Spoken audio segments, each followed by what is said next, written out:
Well, welcome everyone, and happy New Year to everyone. I have been missing for a wee while there. I was just taking a wee break. Things were getting a wee bit on top of me, and oh, so this will be my first turning of 2025, and it's absolutely Baltic outside. It's freezing, and it's not much warmer in here. I've got the heating on. It's up to 15 at the minute, but it's still cool enough. Anyway, I thought I would just venture out this afternoon here and do wee, wee small project. Just bring a camera around. So we have it in between centers, two stabs, revolving stab center in the tailstock, and a fixed stab center in the chuck. There's many ways you can mount stuff onto your lathe, and this is one of them. More to the newcomers, you don't have to rush out and buy all this fancy stuff. I started on a wee mini jet lathe, and I had nothing at the start, and you just pick stuff up along the way, and you tend to make do with what you have, and you can do a whole lot with things you don't have. You know, uh, you don't need 3 or 4 chucks and X amount of tools and stuff. You don't need all that. Basic tools. If you have a chuck, okay, well and good. Your lathe should come with a faceplate. Uh, there's a good way to start. Screw your faceplate onto the wood and mount it that way.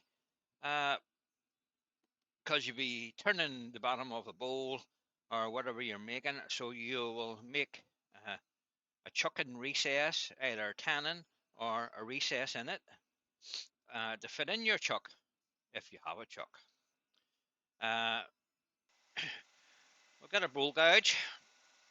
There's many ways of rounding a blank. What you do want to do is use a roughing gouge on this.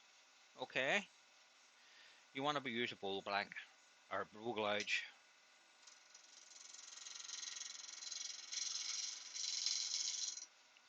and just gently put a wee bit of pressure going forward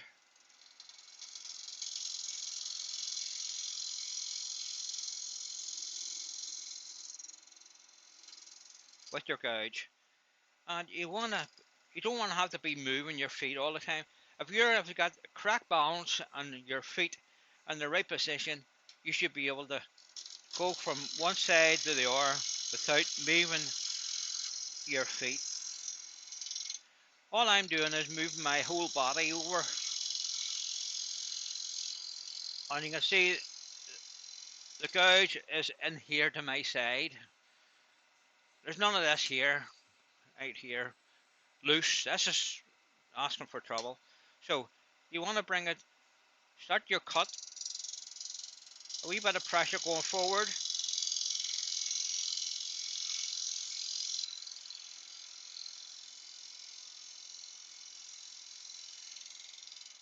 and when you're using your gouge at your tool rest, you position your finger underneath, and that'll be your depth gauge.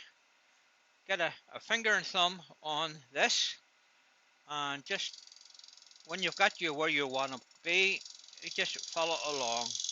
And your finger along the back of the tool rest will give you an even cut the whole way along.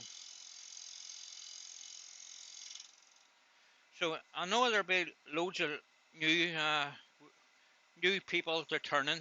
So we'll just stop that and have a wee look to see where it is.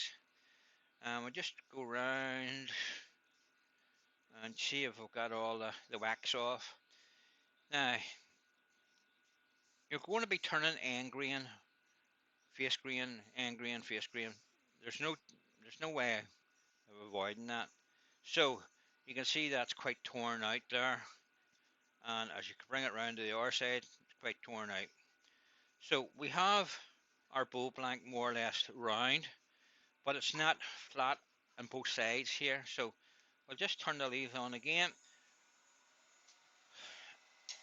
If you want, you can take a finishing cut.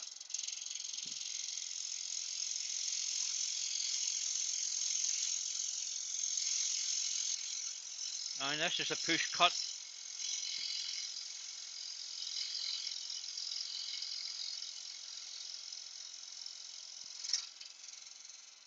The cut I was doing before was just bringing the gouge on the angle of the bevel and sweeping it across. Now, if you look at that cut now, you can see the end grain is much better. You can see it's quite wobbly. Oh, tailstock, wrong camera. So you can just see that. So this is a pull cut coming from the center out.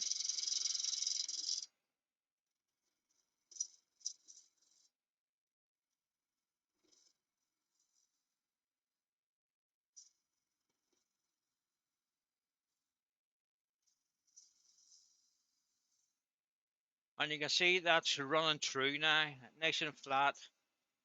So at this stage, you either do one or two things. You can put a tenon or a recess on this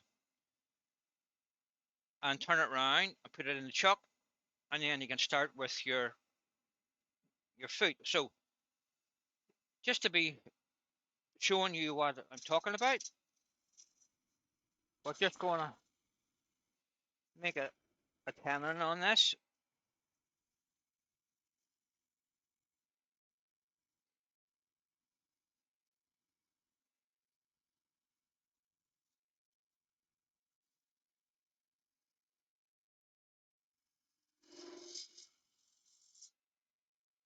And we'll just stop that there and go and get parting tool.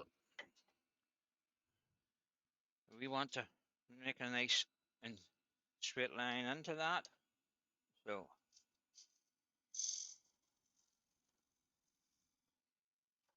and just give it a wee bit of room for the chuck jaws to go down the side. There's no need to go too deep. The last thing you want to do is to bottom out your chuck on the bottom here. You don't want to do that. You want to hold it.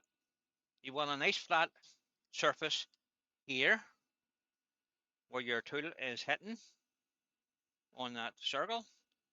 Nice and flat and a nice straight.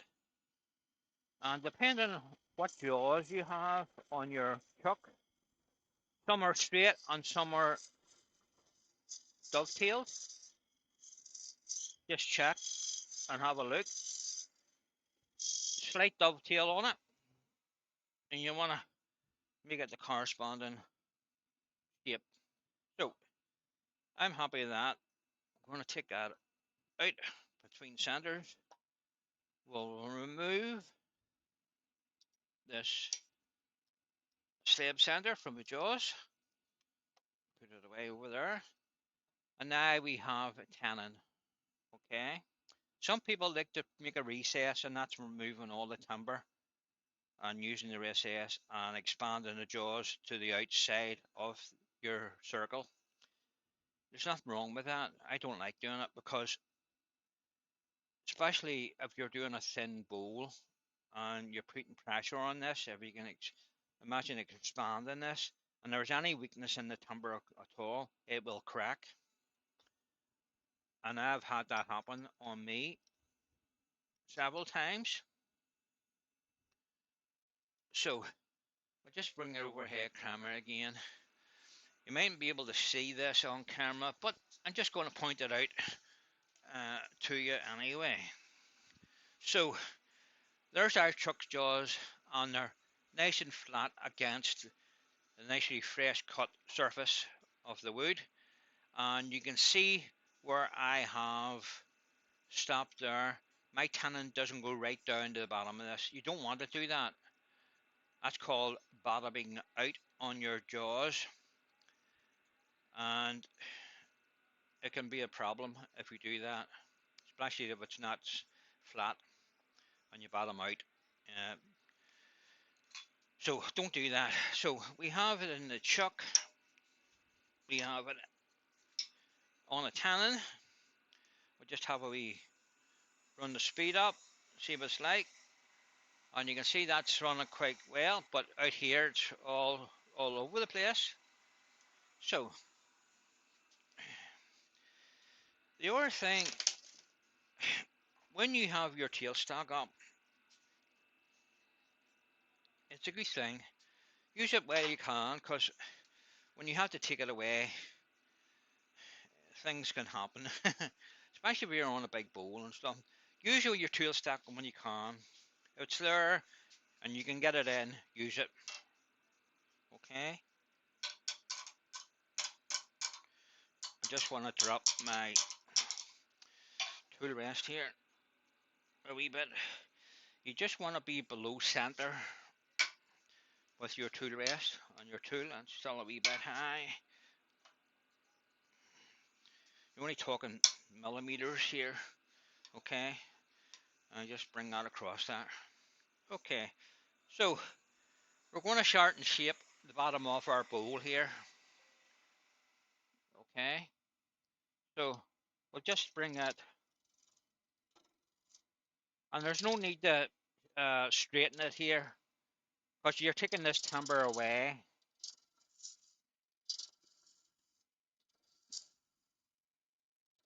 And just gentle cut. This is a pool cut again, and you're using the wing of the gouge.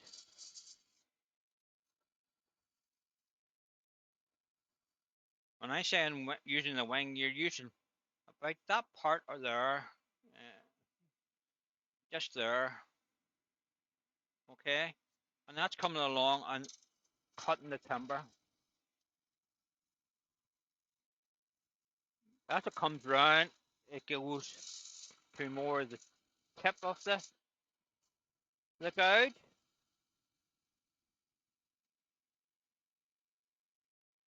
And you want to keep your hand firmly attached to the tool rest, and just pull it gently back. And as you come round, a bit of forward pressure, and that'll bring you round the front. So we're going to sand that, and we're going to start at 80 grit. You can start anywhere you wish, any grit. People will tell you, I start at 120 or 140, and so that's all right. Let them start at that, but don't do anything because they do it. Do it because you want to do it. You're the one that's turning the piece, and at the end of the day, if you're happy with it, okay, that's great. But if you find yourself, I've been at this for ages and I still can't get a finish on it, or I can't get, I've sanded it beyond its life, then you need to ask yourself, is my tool sharp? Is my technique right? Uh, or do you need help? And the best way is to go and ask someone. And if you're in a club, there's loads of people in the club you can ask, and they'll show you what you're doing wrong. Okay, so don't be scared to ask anybody. So we'll start that up. We'll turn the lathe speed down. We don't want to have too fast. We want it to sand the piece. We don't want it to skip over.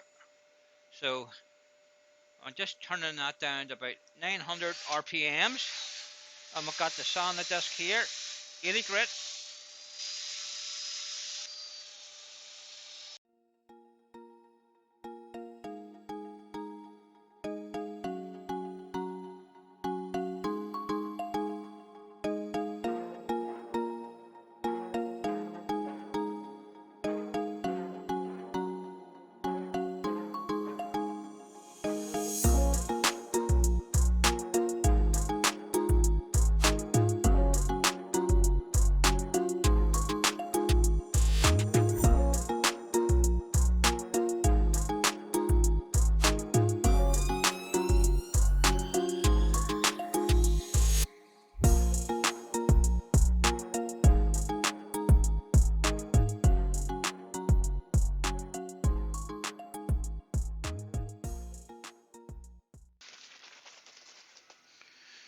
Okay, we'll just put that extra. Where's my kitchen roll?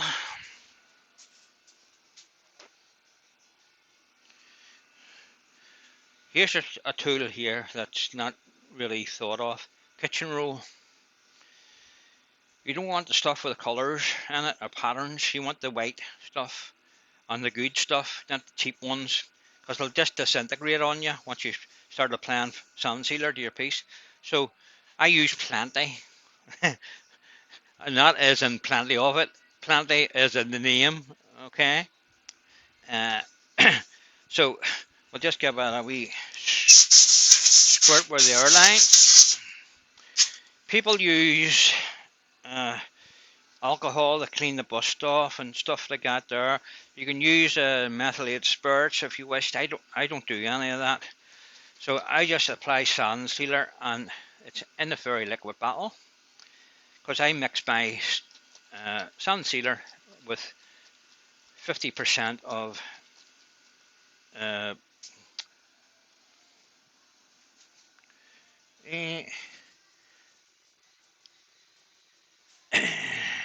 cellulose thinners. It's been that long from I was out here. I forget what everything is called. So, uh, so we just want to apply a nice even coat to your piece,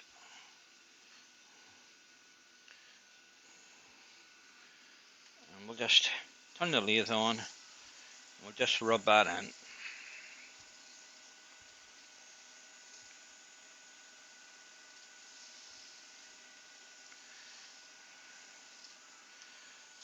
And that dries great and quick. So it does. That's dry now. So people like to you can apply as many coats of sand sealer as you wish. Especially if you're doing a competition piece, you want to make it the best you can. So uh, you can apply up to 3 coats, and then if you're happy with that, go on to the next step. Now the next step for me would be,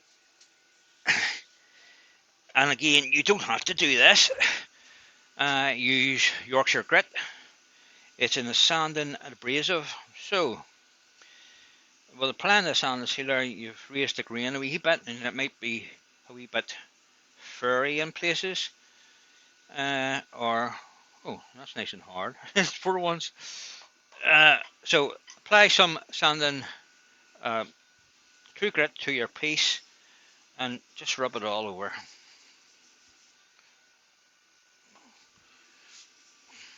Now, people think this is a finish. It's not a finish, even though it gives you a nice shine and stuff. It won't last. So it's not a finish. It's a sanding abrasive paste, and it's just to keep the dust down. So start your lathe up, turn your speed down to about, I would say, about 400. We just want to work that into the piece. And the more you work at this stage, the better finish you'll get on your piece. Now, if you have any wee lines in this, it won't take them out. You'll have to go back to the start and remove it with a Howard grit sandpaper. This won't take lines out, okay? It'll take wee bits of fluff or furry bits, I would say, but it does work, and I use it. There's a couple of different makes on the market at the minute. I have the original Yorkshire grit from when it was uh, first out, and I bought a couple of tubs of it, so I'm on my last tub. You can still get Yorkshire grit, but it was sold to an American company, so by the time you pay the import on it, it cost a big bit more. But there's a couple of examples of it. True grit, you can buy. It's something similar. Uh, there's a couple of Chestnut have a abrasive paste that's called cut and polish. Uh, there's loads out there. So if you want to use the abrasive paste on your piece or your work, you can get it. But I say the Yorkshire Grit, I started with that and I'm staying with it. So even though it's a couple of pound more, I still buy it from the the American company. I think Axminster Tools are uh, selling it on their website. I must check that.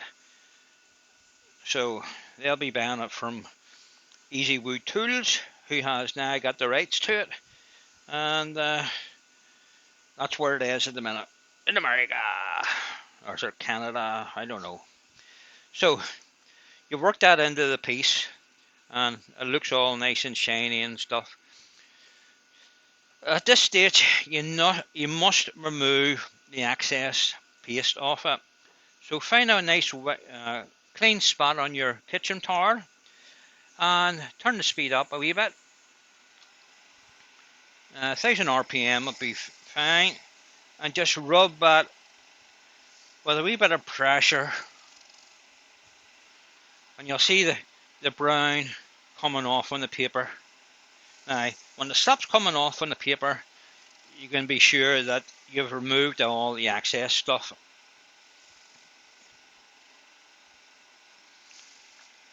So you want to do that before you apply your finish. And again, finish is totally personal to your choice. Sorry, excuse me. The thing about plan finishes and stuff, uh, it's totally up to yourself. I use a wax, so I do, and the reason why I use a wax is it enables me to finish the piece there and then, and I'm quite happy with the finish I get on my work. Okay, you can apply all sorts of oils and stuff, but they take time to dry, and that's where the big time constraint comes into it. That you need to let it dry, you need to sand it back, you need to apply another coat, you need to let that dry, and then knock that back, and so on and so on. So you can maybe four coats into the piece before you're happy enough with the final finish of it. When I'm saying that, if you're wanting a lovely finish, then you're going to do that. You know, you want a pristine finish on your work. You're going to go through as many coats on a process as you can to achieve your goal, you know. So I was just taking any more. I just started with a new piece of kitchen towel there to make sure I've got all of it. And there's no transfer on the paper.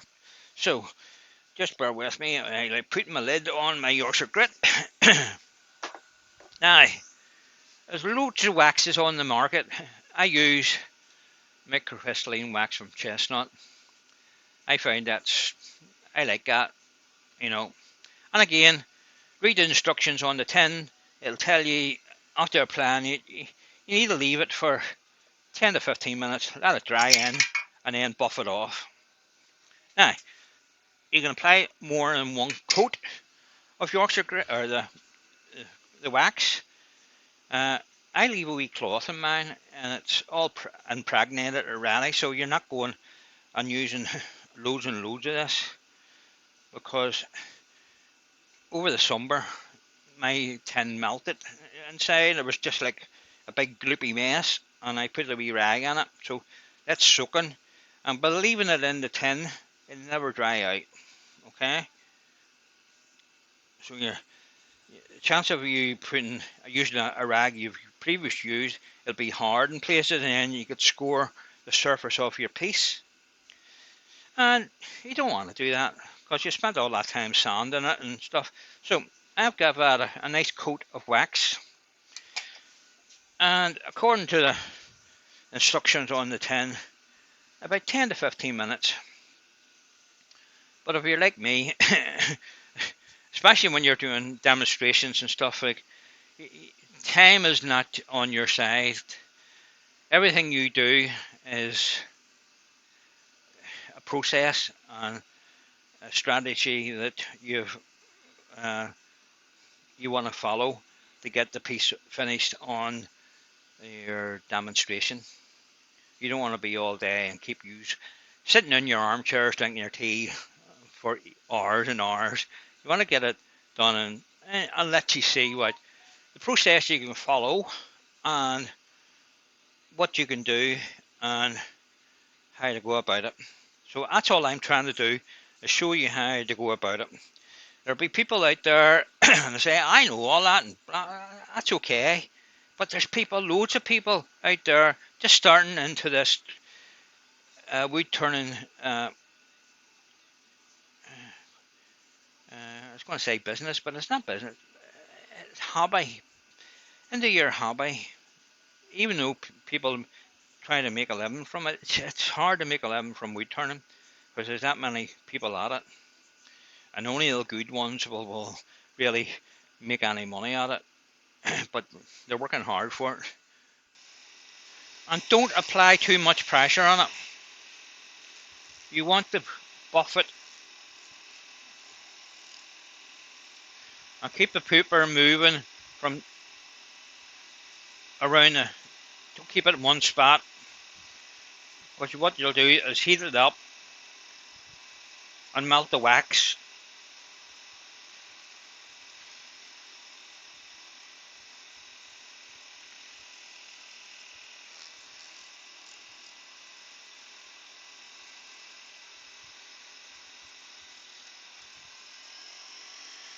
And I've just turned it up to 2800 RPM.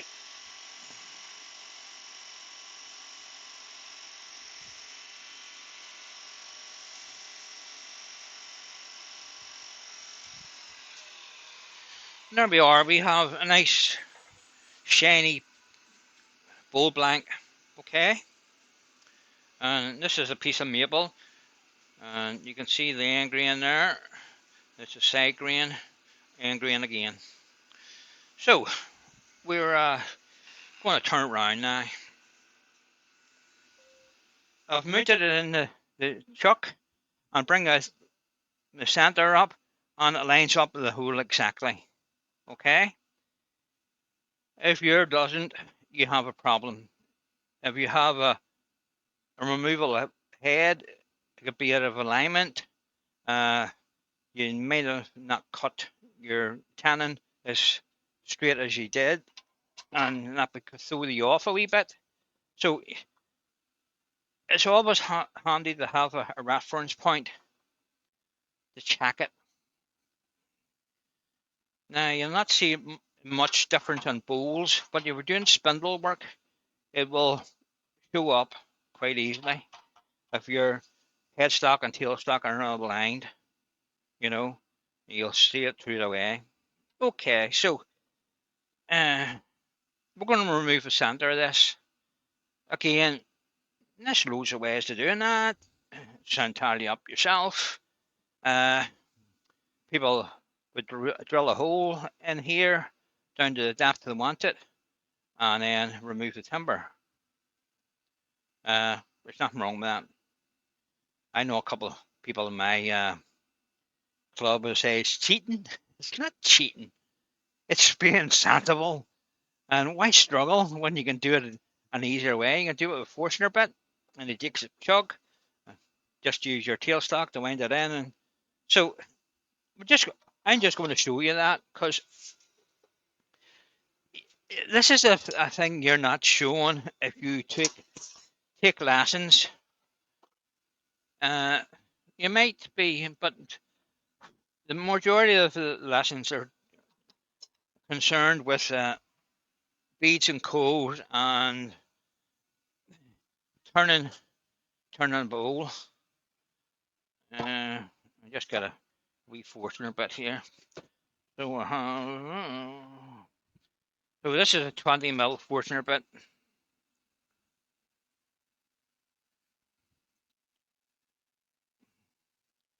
And this is only going to give me a reference point to where how deep I want to go. So what have we? We have a 10-inch bowl, haven't we? We have a 2-inch bowl. Remember, you have a recess or tenon on here to come off. So you want to take it back about 6 mil. So if you take it down to about inch and a half, that'd be fine. Doing it this way, and when you reach the bottom hole, well, taking the rest of the timber out, you know you can't go any further than that. Okay. If you do, you'll be through the bottom of the bowl. So just gently wind that in, bring it back every so often, move the whole tailstock forward, and go on again. And again, retract the quill and hold on to your Jacob's chuck, because they can come out of the jaw or the scraper, and you could end up wearing this nice Jacob's chuck on your face. So get yourself a wee depth gauge, and you can see that's how far we are in. Okay. So I'm not going to go any further with that this here, because it'll give me a wee bit of room to tidy up the bottom around no scraper. So what I was saying about the Jacob's chuck, if you're using it, avoid winding your quill and your tension or your tailstock right out to go into your depth. Once you've done the hole, retract it, loosen your tailstock, and push the whole lot forward. Okay. The last thing you want to do is to bend this if you get a bad catch in here. And if you go too deep without clearing the swarf out of your piece, it'll jam up, and you don't want that to happen. So always retract that to back to zero, and then move the whole tailstock forward, and then proceed again, drill it in a wee bit, and so on.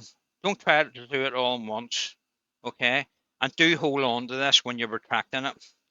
I tend to hold on to it too when I'm going in, because it lets me feel what sort of vibrations or resistance we're getting on the quill. And if you think it's too much, you know, just go in. Now, I just found the bottom of that, so we're out. We're out. Let's say we're out of the quill, the tailstock about an inch. So that'd be a bit more at the bottom. So we just retract that,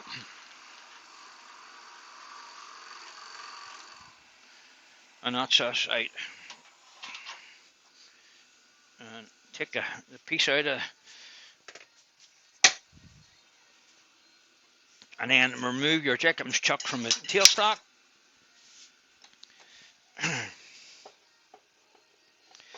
And we'll move this tailstock out of the way. We don't need no more.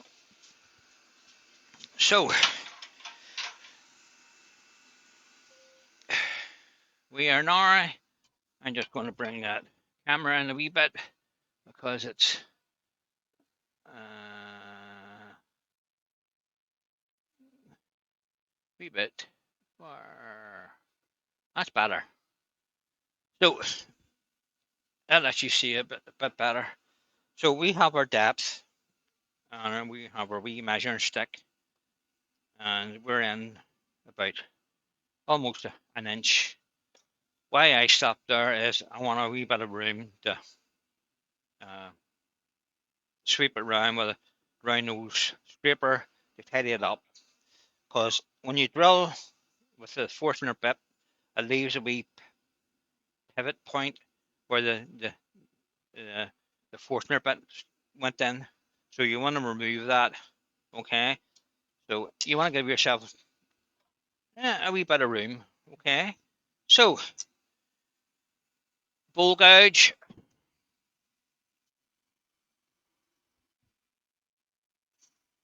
just gently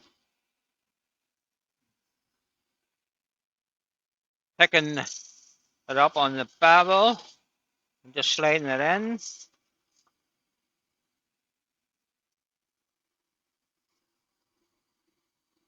Don't be greedy and take too much of a cut, and you'll only slow the lathe down, and you have more chance of getting a catch.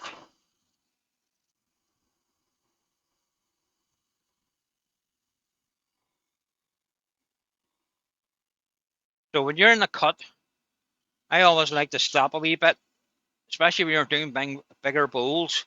Leave as much of the timber in the center as you can to the end, because you want to work in this piece coming down the side, and you start removing timber from a piece of wood, it flexes a wee bit. The wood goes, ah, I just want to relax, and you'll get a wee bit of vibration once you take another cut. So I never, we never trued the face of this bit up here. You can still see the wax on it. So we want to get a nice clean cut across the face of it.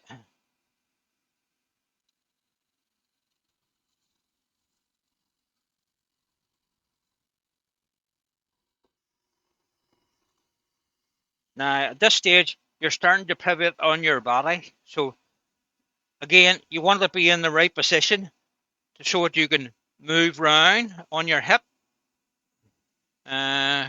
Listen me. Let's see. When you're taking a cut, so I want to be here, okay, and I'm going in, and I'm moving my body,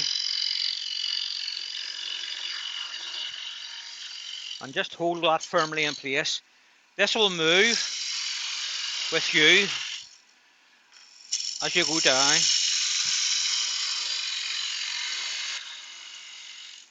So that's an RV tip. You want to be in the right position.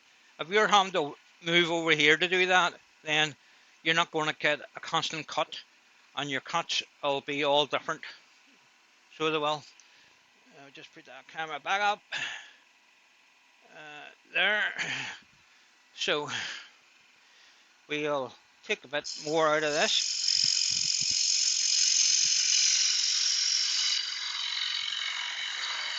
Now I'm leaning against the bedways here with my body to get in at this angle.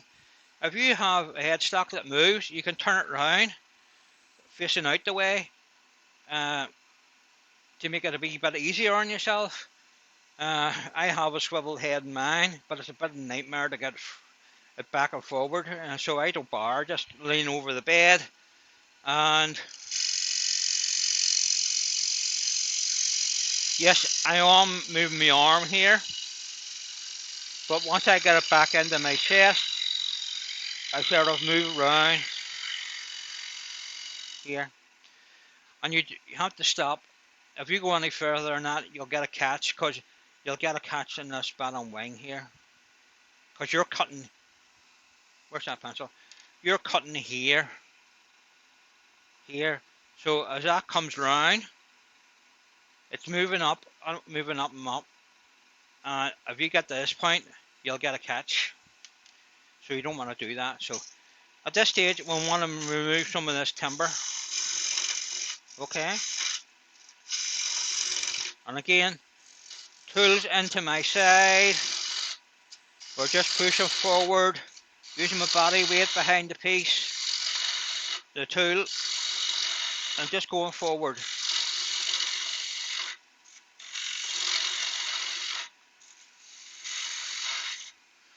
Back on the tailstock.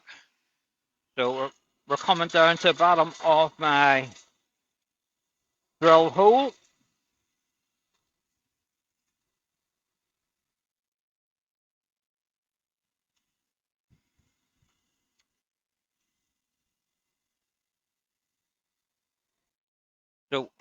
we're down to where we drilled to.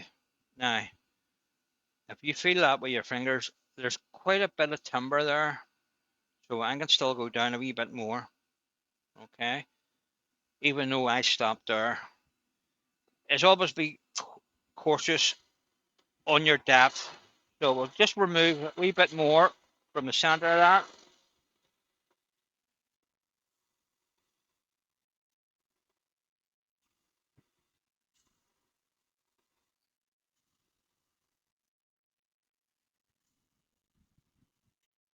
And again, we want to pick this cut up. Oh,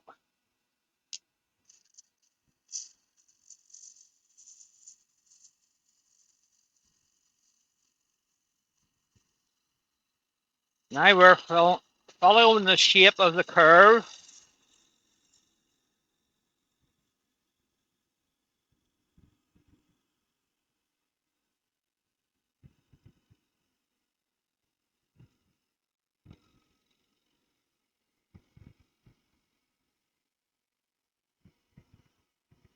And it's all about tool control, how you control that.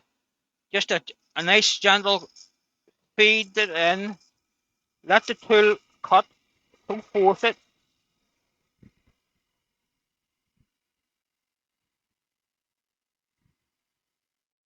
Okay, we'll stop there. We'll have another wee feel here. Okay, I'm quite happy with that. We want to take the rest of this away, and then we'll finish that off with a round nose scraper just to finish our cut right into the bottom of that. Now, as it is, it's flat at the bottom, so we want it to curve in a wee bit. Keep it in mind, we don't want to go too deep and come through the bottom of our piece.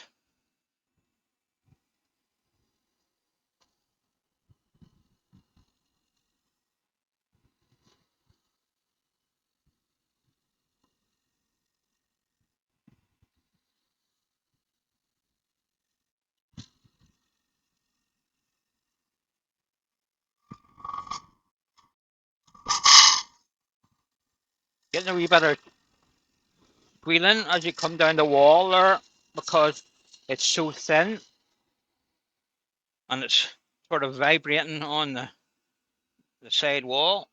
So we'll want to check that. We'll just a wee nubbly bit, as I say, in the middle to take away. And just go forward a wee bit with the tool and at the same time lift the tool up and down.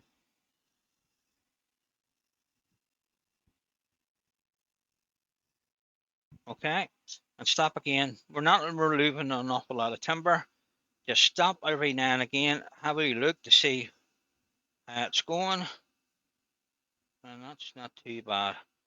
So I'm just going to change over to my smaller uh, gouge or smaller round nose scraper.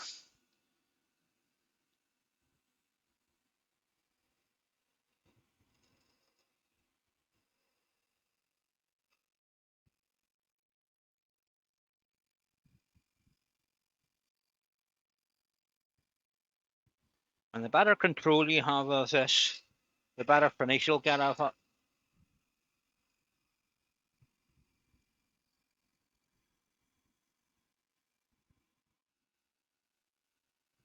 That helped.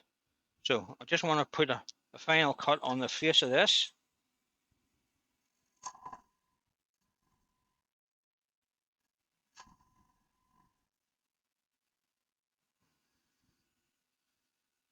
That's all right, I think. I might just get the spindle guys and do that. Take that over the face of that. Need to drop my tool rest too high.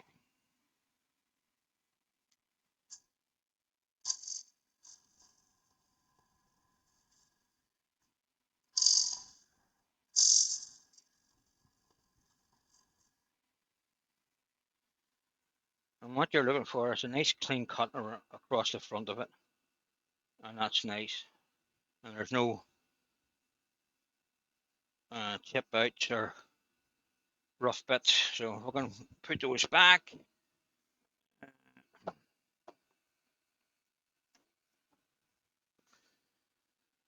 So that's ready for sanding.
And that's okay.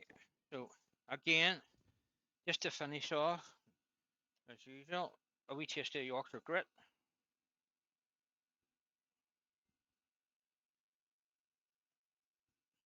Wee bowl like this here doesn't take an awful lot. Just rub it around, covering it all, and then turn your lead speed down.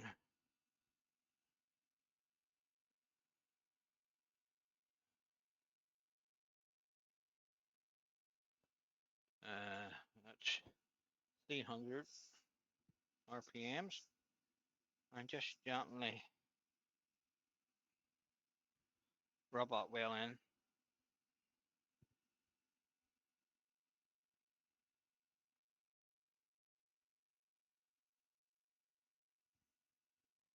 Move that paper around. You don't want to stay in one too place too, too much, or you'll create friction on that, in turn will heat the wax up, and you'll get streaks in your finished piece.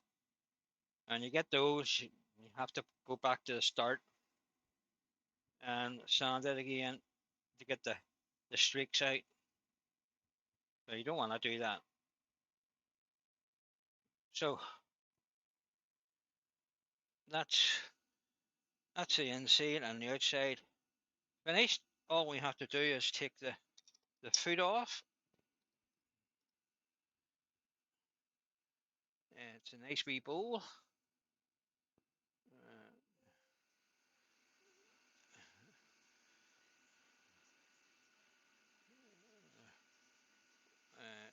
Well finished. There's no tear out. So, so a spindle gouge here. And just easily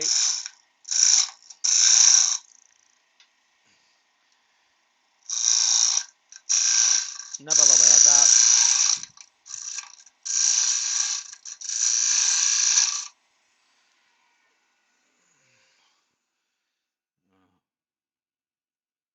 Right.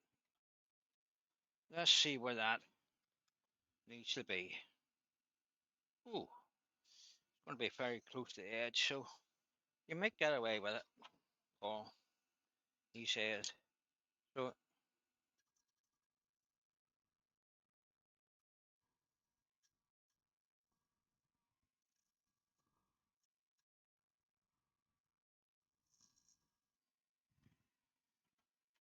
so what we're doing is, what I'm doing is making a wee recess to fit this into. Doing that is called a jam chuck, because you cut the circle to fit the outside diameter of the piece and make it just a wee bit tighter.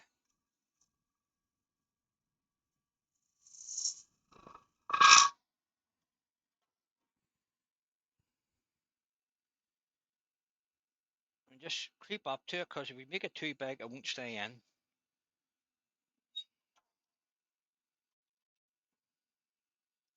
So,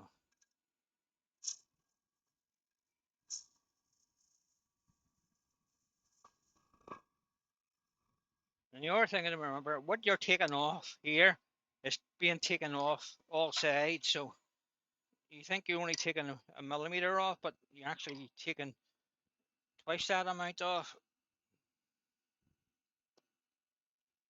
And I just made that a wee bit. I might get away with that. uh, it's a wee bit loose, but if I make it a wee bit deeper,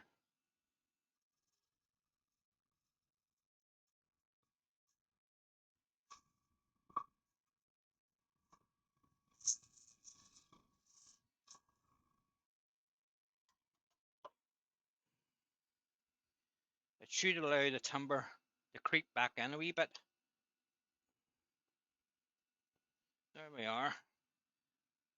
So that's a jam chuck. You don't need to spend any money doing that. You've loads of timber in your workshop. Keep these wee pieces that don't turn out the big failures. They're not failures. You can use them again. So you want to hold on to them. So we want to remove that. And why at the start I said to be keeping, always bring your tailstock up and mark a center. I can bring my tailstock up and locate that in till I get most of that timber off. And that gives it a wee bit added protection from coming off. Okay. So I only have this in slightly. And on the live center itself, the pivot point, the wee point is on a spring. So it's the spring that's holding it in on the Jacob's chuck or the revolving center. So when I turn that on, you'll not see it spinning, but the wee center itself is in it. So we want to remove as much waste as we can while it's there.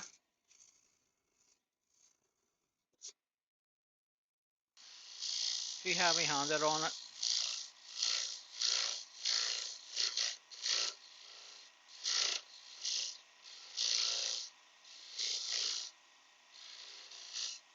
Okay, we'll stop there.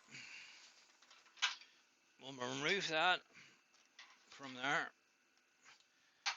And if you're really worried about it coming off, your friend the masking tape is the way to go.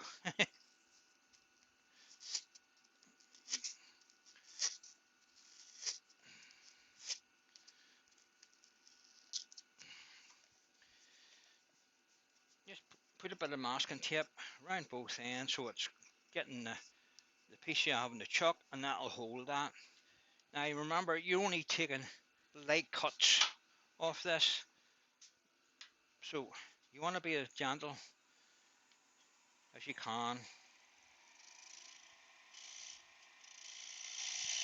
And always go towards the headstock with your cut. You're always forcing the timber against it. Don't push it, or it will come off.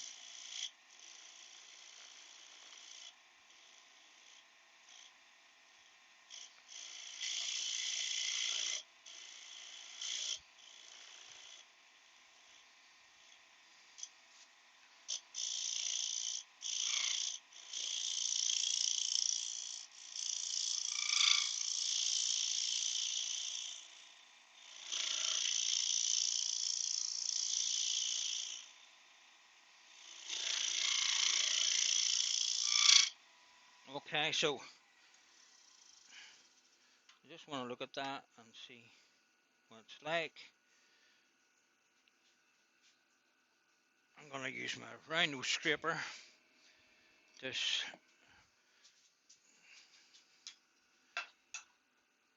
get in this angle here.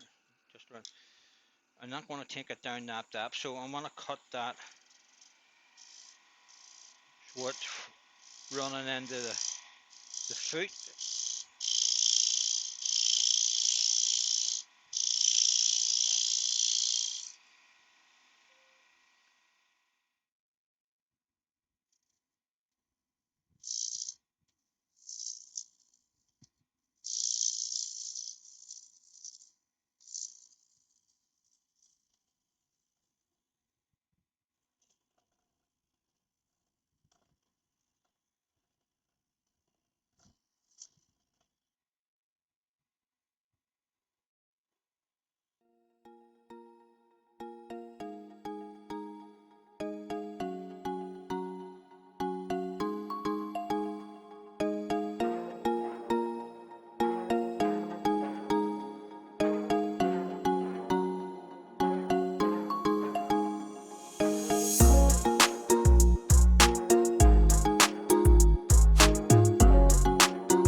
So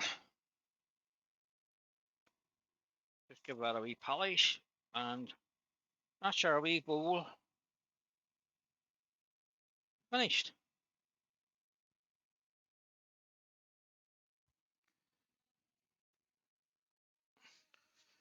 There we are, one wee bowl,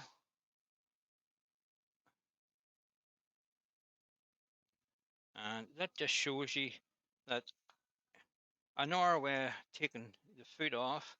You don't need all these expensive tools.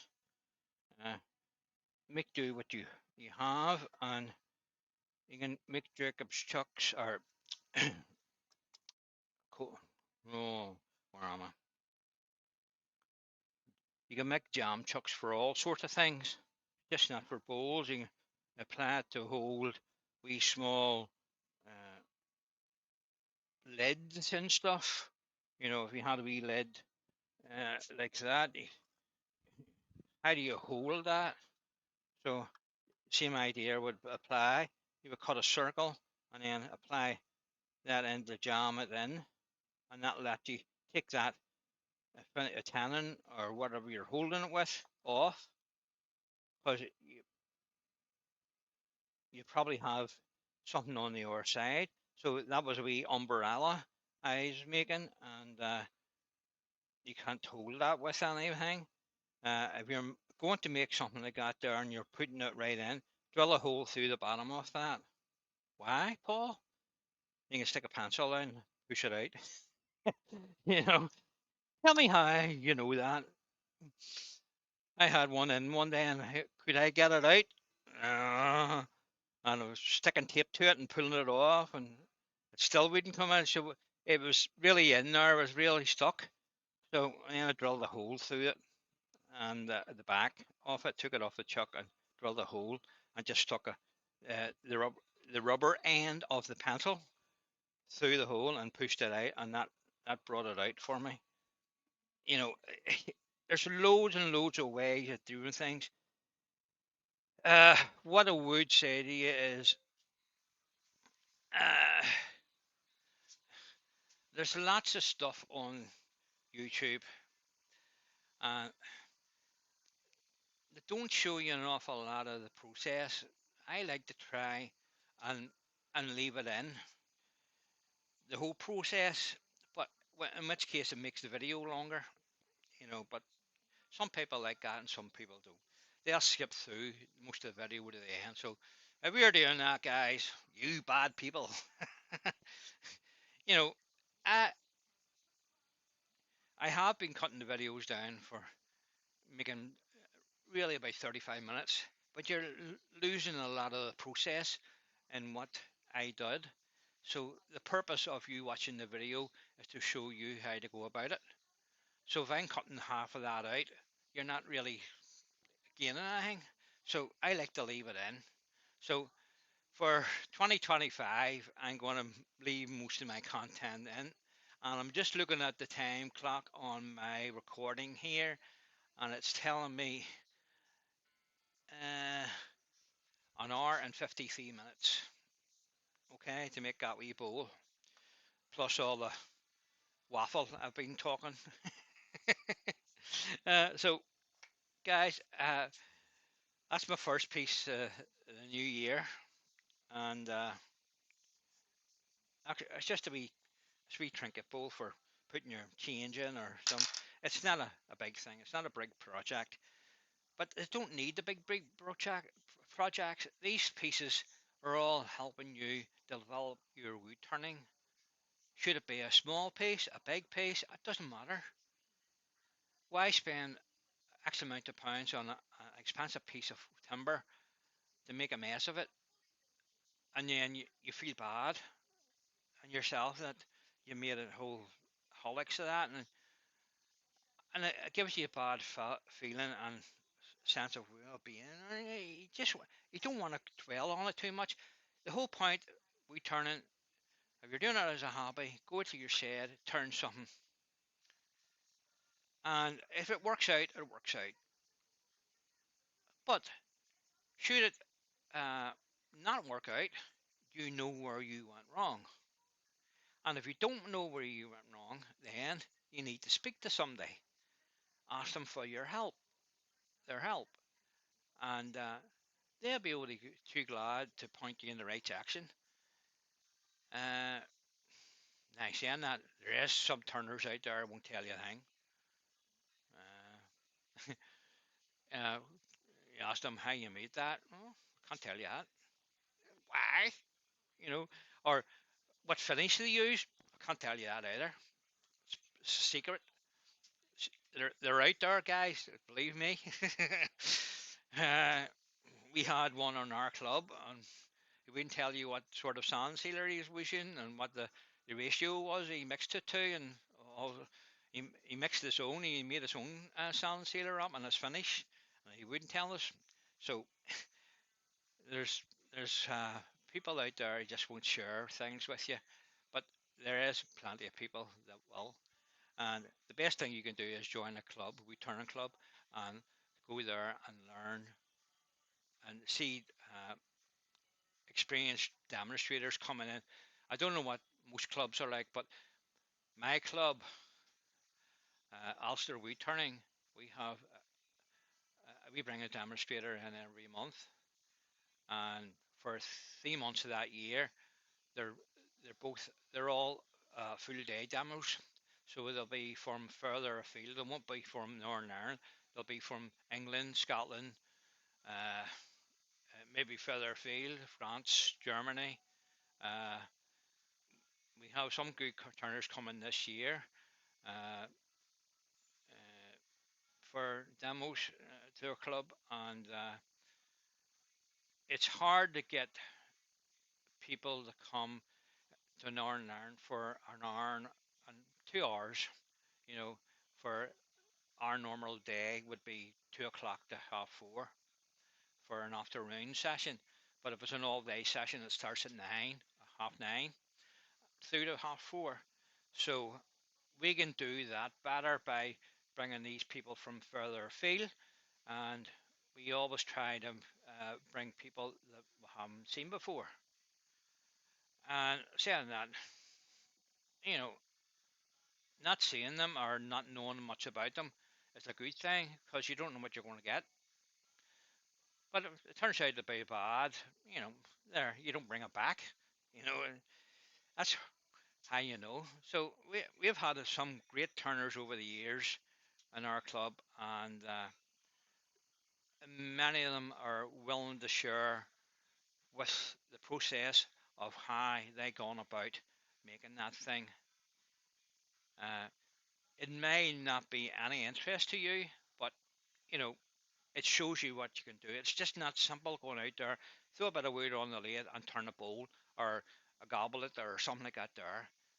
They are the basic things. A lot of people are into these very uh, exotic creations, I would say. A lot of people are into segment at work. I have no interest in that. It looks nice, and hats off to guys that do it. We have a member in our club, Big Keith. He's a great segmented turner, and the stuff's beautiful. But it's just not my. There's a lot of math involved in it, and I was never any good at that. But even if I had been, there's, it's just not that. There's a whole lot of different stuff you have to get right to make sure you have the piece right.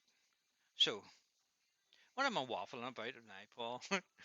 Brandon, if you're sitting watching this, uh, good on you, mate, because you've sat through the whole video, and I haven't done one of these for a lot of.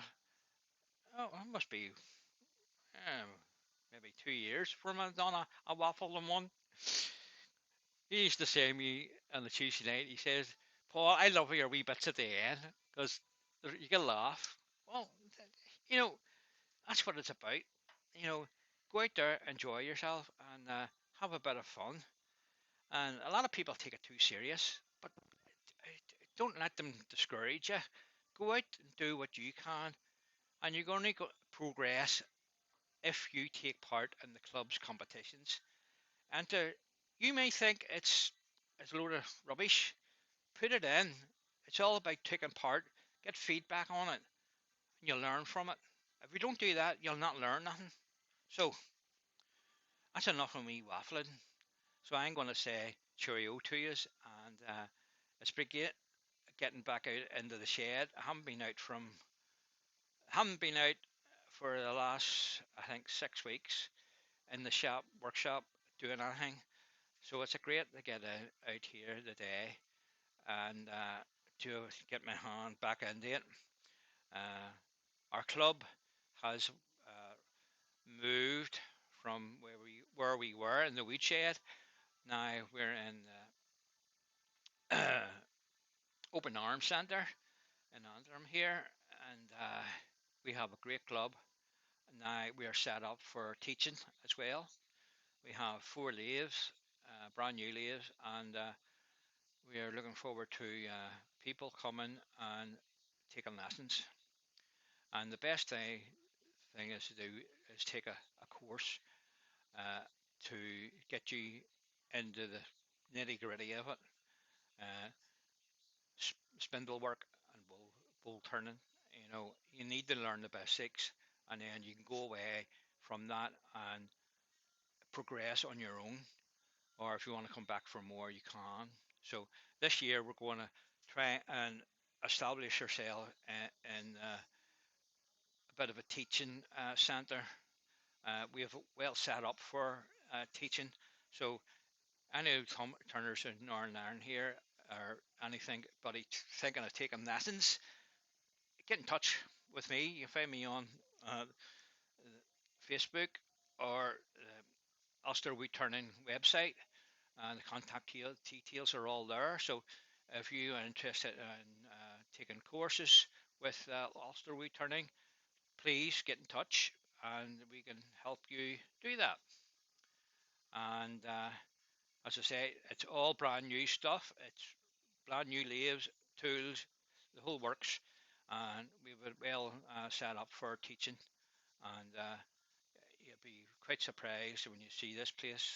I don't think there's another place like it uh, uh, in Northern Ireland, especially.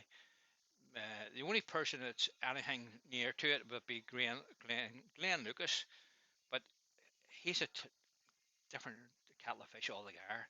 He's away up there, and that's all right.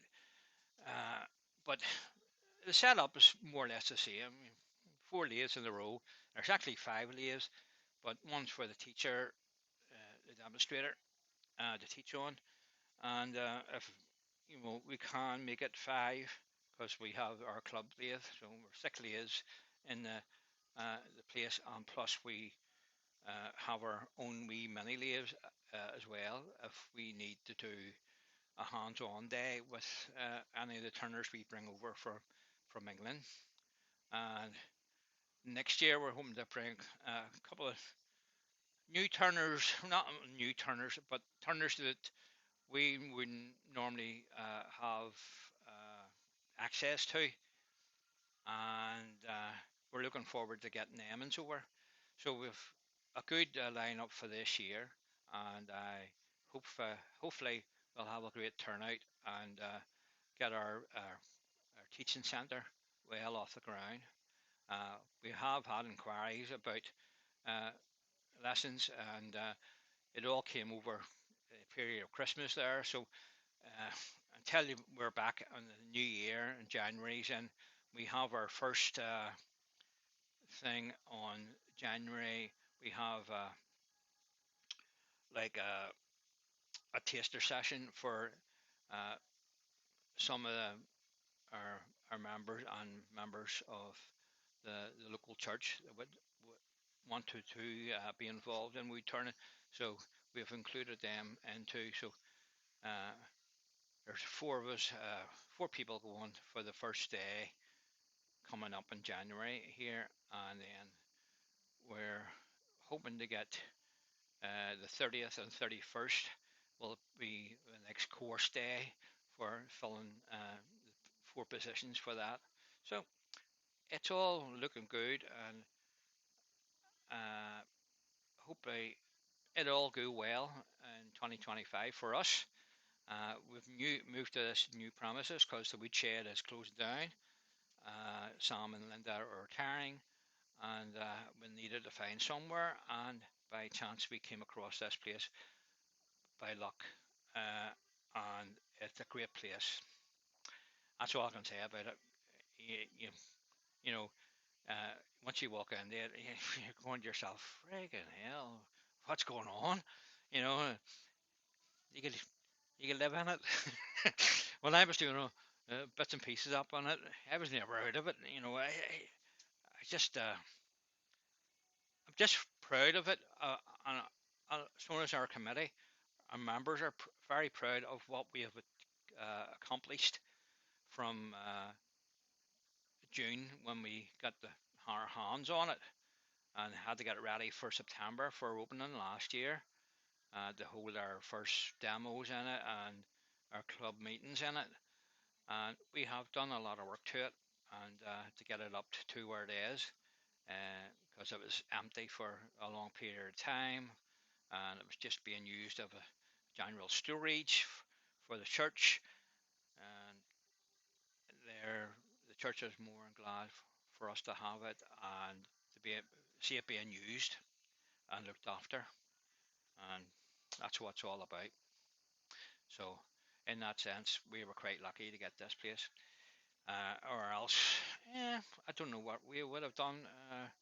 Maybe in the end of Ulster wouldn't turn as a club because I couldn't get see us getting anywhere similar, and we didn't want to go down the route of carting stuff to community centres and stuff and taking it away again.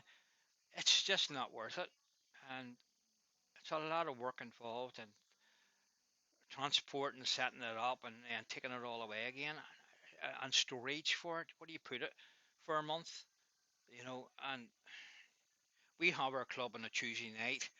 Uh, every Tuesday night, we meet once a month, second Saturday of the month, and that's our club days.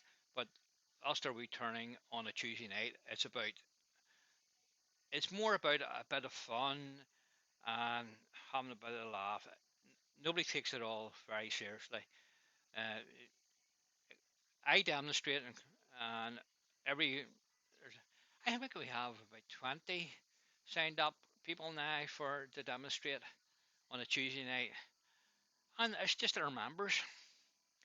They come along, and they're showing us what they're doing, and it's a good way of seeing how they're progressing. And because if you see something they're doing wrong, and we can tell them, and you should really show you this and show you that, you know, otherwise they wouldn't know. And that's what it's all about, sharing the knowledge and enjoying what you do. So I'm standing here waffling on, guys, and maybe because I haven't done anything for about 8 weeks. Just I was just inundated with stuff and the club and doing bits and pieces up in the centre and stuff. And it was just hard to do my live on a Monday night with having no preparation done for it and stuff. I will be back to my lives sometime. I'm not giving you a date. I was hoping to maybe come back uh, in January, but I think I'll leave it a wee bit longer. Uh, I've been having trouble with my knees lately, and I have an appointment to go and get X-rays done of them and stuff. So I think the old knees, getting old and stuff, and standing out in a cold shed uh, doesn't help. But I'm saying that they're a lot better than what they were, you know. And I think I was doing too much and rushing home on a Monday and having to do a live and stand here for an hour and a half and turning. I think it was just too much for me. So I will be doing the lives again. So look out for that. I will put the links and all up for that when I do that. But at the minute, we are concentrating on Ulster returning and to get the teaching centre up and running. We are all ready to go. We just need punters. So if you want to take a course with Ulster returning, the woodshed is not doing it no more. So uh, come to us. There's nowhere else in Northern Ireland that do lessons. Unless you want to take a course with Glen Lucas and you don't want to wait down there because it'll cost you a fortune. So, anyway, I'm going to shut up now. And you're probably saying, thank God, Paul, you're going to shut up. So, I wish you all a happy new year. And it's great to get back at it and doing a bit of work in the shed again. So, I have a big pile of shavings here. They're laying from before Christmas because I was turning the daughter some. So look at see there it again. I'm off at an hour one, Brandon. I'm away this time, guys. I'm going to say cheerio, and we'll see you in the next one. Bye, and don't forget to subscribe. That's most important. Ring the bell and subscribe, and they'll notify you when I'm putting our video up. And it'll be great to see you on the lives next time I'm up. So don't forget, get the big finger, push the button, and if you want to leave a comment, I'm more than welcome. I read all the comments, and you know I don't mind. I've a thick neck. You can say what you want. If you don't like it, you don't like it. And we won't see you again. But you know, we all try to do stuff to educate ourselves and others, and if you do think you're learning something from it, and I hope you do, and it helps you, well and good. That's what it's all about. Okay? So